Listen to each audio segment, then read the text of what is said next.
বলছিলাম আপনারা একটু ধৈর্য ধরুন, হাইকোর্ট থেকে একটা আপডেট আছে আমাদের 22 স্টেট পাসদের জন্য। জাস্ট 2 মিনিট আমি এই আপডেটটা আপনাদের সকলের কাছে শেয়ার করছি। একটা ভালো খবর আছে।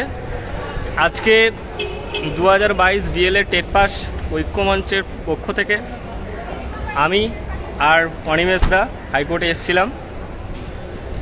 বলবো এবার দাঁড়াও শেয়ার করে দিই, আর কিছু কিছু কিছু জায়গায় শেয়ার করে দিই, তারপর আস্তে আস্তে। আজকে আমাদের একটা গুরুত্বপূর্ণ মামলা ছিল। অনেক ধরনের মামলা আমরা 2022 স্টেট পাসদের স্বার্থে এই মামলাগুলো হয়। সকল মেম্বাররা হয়তো এই সমস্ত মামলা খবরাখবর আপনারা জানতে পারেন না বা আপনাদের জানতে দেওয়া হয় না। এর অনেক কারণ আছে জানতে দেওয়া হয় না, এই কারণেই যে তার কারণ যারা বিপক্ষ আছে, আমাদের যারা অপোনেন্ট আছে, এই মামলা সম্পর্কে একটা সতর্ক থাকবে। সেই জন্য আমাদের কিন্তু বেশ কিছু মামলা আমাদের হাইকোর্টে চলছে, সেটা জানানো হয়নি। যাই হোক, আজকে যে মামলাটা আমাদের ছিল সেটা হচ্ছে 2023-এর যারা টেট দিয়েছিল, এবং এই টেটে আপনারা সকলেই জানেন যে NIOS অর্থাৎ ODL মোড থেকে যারা টেট দিয়েছিল এরা কিন্তু টেটে অ্যাপিয়ার হয়েছিল। আজকে সেটা নিয়ে আমরা সিঙ্গেল বেঞ্চে জাস্টিস রাজশেখর মান্থা এনার বেঞ্চে আমরা এই মামলাটা নিয়ে গেছিলাম, এবং আমরা খুব ভালো একটা রায় পেয়েছি।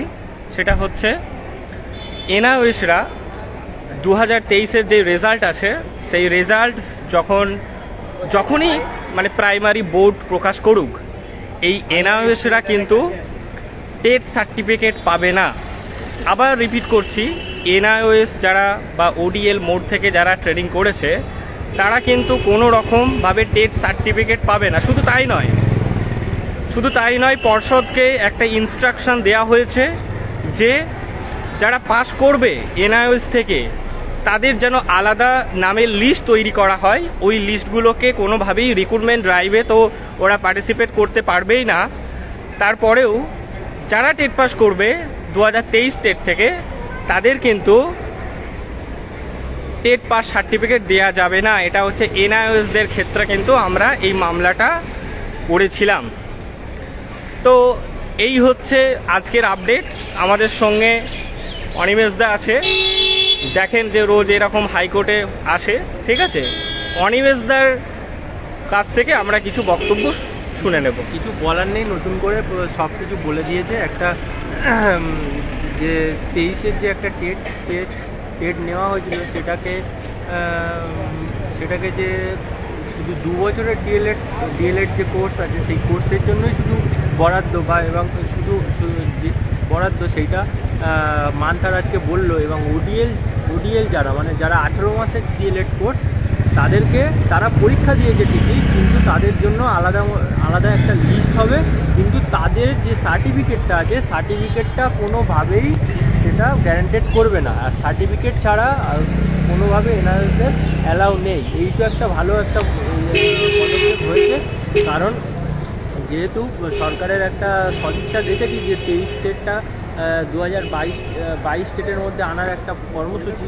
আমরাও বারবার আন্দোলন করেও বা আমাদের মূল টার্গেট কি, মানে টার্গেট হচ্ছে নেক্সট যেটা রিক্রুটমেন্ট যেটা স্টার্ট হবে, কোনোভাবেই যারা 23-এর ইনভ্যালিড ক্যান্ডিডেট বিএড বা NIOS যে সমস্ত ক্যান্ডিডেট রয়েছে তারা যেন বিএড NIOS BPEd এই রকম ইনভ্যালিড যারা আছে প্রাইমারি রিক্রুটমেন্টে তাদেরকে আমরা রিক্রুটমেন্ট ড্রাইভে পার্টিসিপেট করব না। আর আপনারাও জানেন এই প্রসেস কিন্তু যদি আবার পুনরায় করতে হয় তাহলে কিন্তু 23 স্টেটের রেজাল্ট অটোমেটিক একটা লেট হবে, এবং যেটা 22 স্টেট পাসদের জন্য ভালো। আপনারা আন্দাজ করতে পারছেন, আমি সবটা লাইভে বললাম না কি কারণে, কোন মোটিভ থেকে আমরা এই মামলাতে গেছি আপনাদের ধারণা আছে।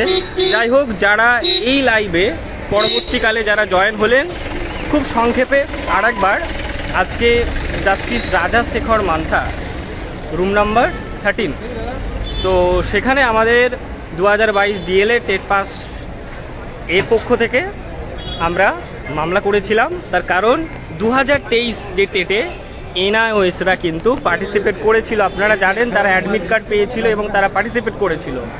এবারে যেটা কোর্ট জানিয়েছে, জাস্টিস রাজাশেখর মান্তার সিঙ্গেল বেঞ্চ জানিয়েছে যে এনআইওএসদের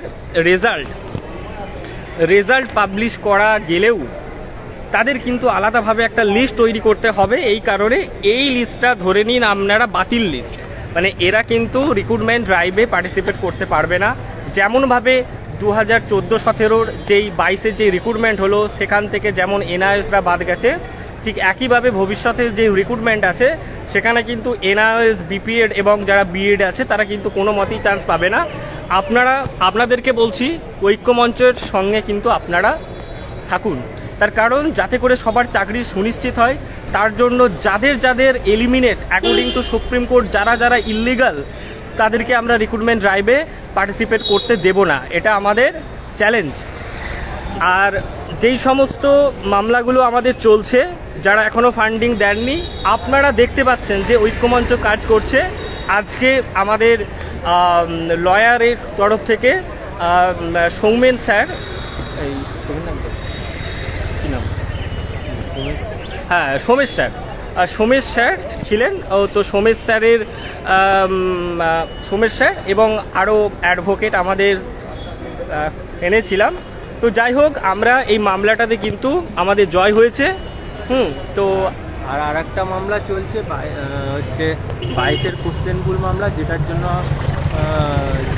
আমাদের ডিভিশনে মামলা করেছি আমরা। সেই মামলার বিরুদ্ধে, কারণ তারা হচ্ছে কোনোভাবেই 22 স্টেট পাস করেনি স্বচ্ছভাবে, সব অস্বচ্ছভাবে হাইকোর্টে এসে মামলা করে সেই মামলায় একটা অংশগ্রহণ করে পাস করার চেষ্টা করছে। তো সেই মামলাটার আগের দিনও কিছু হিয়ারিং হয়েছে, অল্প কিছু আজকেও হয়েছে। তো হ্যাঁ, পরবর্তীতেও আবার এই 22-এর যে রং কোশ্চেন, তো এই মামলা হবে আবার শুনবে। আপনারা যারা ফান্ড দেন এই মামলাগুলো সেই গ্রুপেই জানানো হয় প্রত্যেক বারে আপনারা ফান্ড দিন, ধীরে ধীরে আস্তে আস্তে ফান্ড দিন। অনেকটা সময় পেরিয়ে এসেছি, লড়াইয়ের প্রায় শেষের দিকে চলে এসেছি। সবাই সঙ্গবদ্ধ থাকুন, পজিটিভ থাকুন, এইটুকুনি বলি। তো এই লাইভ থেকে আপনারা যেই বার্তাটা নিয়ে গেলেন যে 23 স্টেটের রেজাল্ট এনআইওএস ছাড়া হচ্ছে, এবং এই যে শেষ পর্যায়ে এখন আমরা চারদিকে সব খবর পাচ্ছি নাকি 23 স্টেটে রেজাল্ট আউট হবে, এই সময়ে আবার একটা পুনরায় আবার এনআইওএসদের বাদ দেওয়া, আবার লিস্ট তৈরি করা, এটাতে কিন্তু একটা দীর্ঘ সময় কিন্তু প্রাইমারি বোর্ডের লাগতে পারে। এবং যেটা আমাদের 22 স্টেট পাসদের জন্য ভালো, আমরা চাইছি যে দ্রুত একটা রিক্রুটমেন্ট নোটিশ আসুক। তো এই আর কি, এইটুকু আজকে হাইকোর্ট থেকে আপডেট। এই পরবর্তীতে আরও ভাইটাল সব আমাদের প্রত্যেকটা আইনি লড়াইগুলো আমরা লড়বো। সেটা ম্যাট হোক, বা 22-এর কোশ্চেন ভুল মামলা হোক, বা 14-র কোশ্চেন ভুল মামলা হোক, বা বিএড হোক, বা পিডিএম মামলা হোক, বা ক্লাস 5 হোক, এগুলো হয়তো সময় লাগছে, একটু সময় সাপেক্ষ। কোর্ট আমাদের কথায় কোনোভাবেই চলে না, কোর্টের নিয়ম মেনে আমাদেরকে চলতে হচ্ছে বারে। এইগুলো মাথায় রাখতে হবে।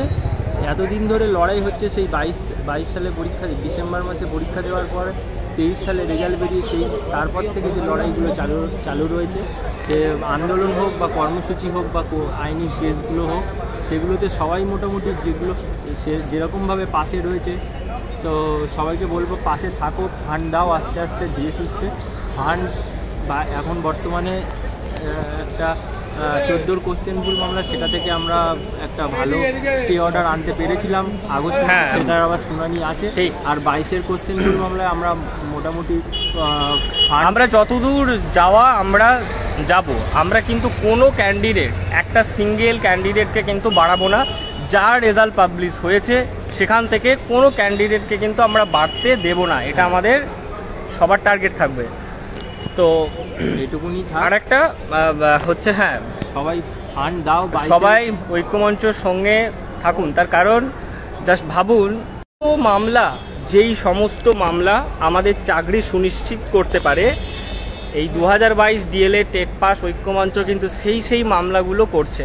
নাম্বার 1, আপনারা জানেন যে ক্লাস 5 যদি সমস্ত প্রাইমারিতে যুক্ত হয়, যেটা কিন্তু একটা রীতিমতো পজিটিভ জায়গায় আছে। এবং আপনারা জানেন যে এই যে সরকারের তরফ থেকে যে স্টেপ নেওয়া হচ্ছে, প্রত্যেক স্কুলে স্কুলে ক্লাস 5-এর সম্পর্কে আপডেট নেওয়া হচ্ছে, সেটা কিন্তু এই মামলার চাপ পড়ে।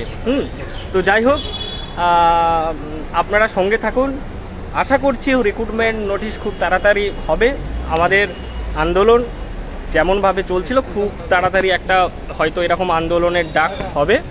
তো এই আর কি, এটুকুনি বলার ছিল। আর ফোন করবে, কারো জানার কিছু থাকলে অবশ্যই ফোন করবেন।